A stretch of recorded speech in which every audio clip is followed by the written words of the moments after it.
लङमा बसेर र जेलरोडको मोमो नखाने त हुनै सक्दैन गाइस। हेलो एभ्रिवान, नमस्ते। म देवी, छोटा मोटा न्यू कन्टेन्ट क्रिएटर। आज चाहिँ म कहाँ जाँदैछु त इभिनिङ टाइममा, र मेरो भिडियो चाहिँ लास्टसम्म हेर्नु होला। हजुरहरूले थाहा पाइहाल्नुहुन्छ म कहाँ गएको थिएँ भनेर। र अहिले चाहिँ हामी हिँड्दै आएको छौँ पोलोतिर। आज चाहिँ पोलो म किन आएको भन्दा चाहिँ आज मेरो साथीको थोरै काम थियो पोलो आउने, अनि त्यही भएर हामी चाहिँ साँझको बेला पोलो आएका छौँ।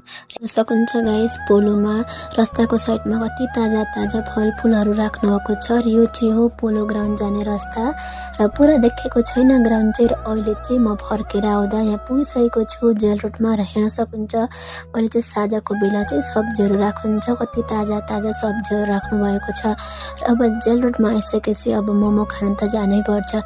सबैले सुन्नुभएको छ होला जेल रोड कति फेमस छ मोमोमा चाहिँ। र हामी चाहिँ अब आफूले खाने आन्टीको दोकान खोजिरहेका छौँ, र उसले खाइराख्ने ठाउँ र यो आन्टीको हातको मोमोको स्वाद त भिन्दै नै हुन्छ गाइस। र हामी चाहिँ अहिले हेर्दैछौँ आन्टीको दोकान, र अहिले चाहिँ पुगी पनि सक्यौँ। र यहाँ चाहिँ मेरो साथीले पनि चिन्दा रहेछन् यो आन्टीलाई। आन्टीको हातको मोमो चटनी चाहिँ साह्रै मिठो हुन्छ गाइस। र मेघालयमा जो बस्नुहुन्छ उहाँलाई त सायद सबैलाई नै थाहा नै छ, र जो शिलङमा बस्नुहुन्छ र जो बाहिरबाट घुम्न आउनुहुन्छ गाइस, जेल रोडको मोमो चाहिँ ट्राई गर्नु हजुरहरूले। कस्तो टेस्टी हुन्छ यहाँको मोमो चाहिँ।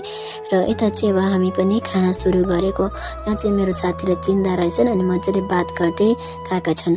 अनि अहिले चाहिँ हामी मोमो खाएर अब घरतिर लागेको। अहिले चाहिँ हेर्न सक्नुहुन्छ अँधेरो हुन पनि थालिसकेको छ, र हामी चाहिँ तिनजना गफ हाँक्दै पिरो भयो भन्दै हिँडेका छौँ। र अहिले चाहिँ हामी जाम पसौँ रिलायन्स आएको बेलामा भनेर हामी चाहिँ यता रिलायन्समा पसेको छौँ। र म चाहिँ यिनीहरूसँग जिस्काइरहेको छु। यो चाहिँ हो सेन्टर पोइन्ट त सबैलाई नै थाहा नै छ होला, पुलिस बजारको। र नथाहा भने त कुनै छैन, यो पुलिस बजारको मेन शिलङको। अनि अहिले चाहिँ म पनि घर जान आँटेको छु, रात पनि परिसकेको छ। र अहिले चाहिँ म पनि घर पुगिसकेको छु, र घरमा चाहिँ बहिनीहरू रहेछन्।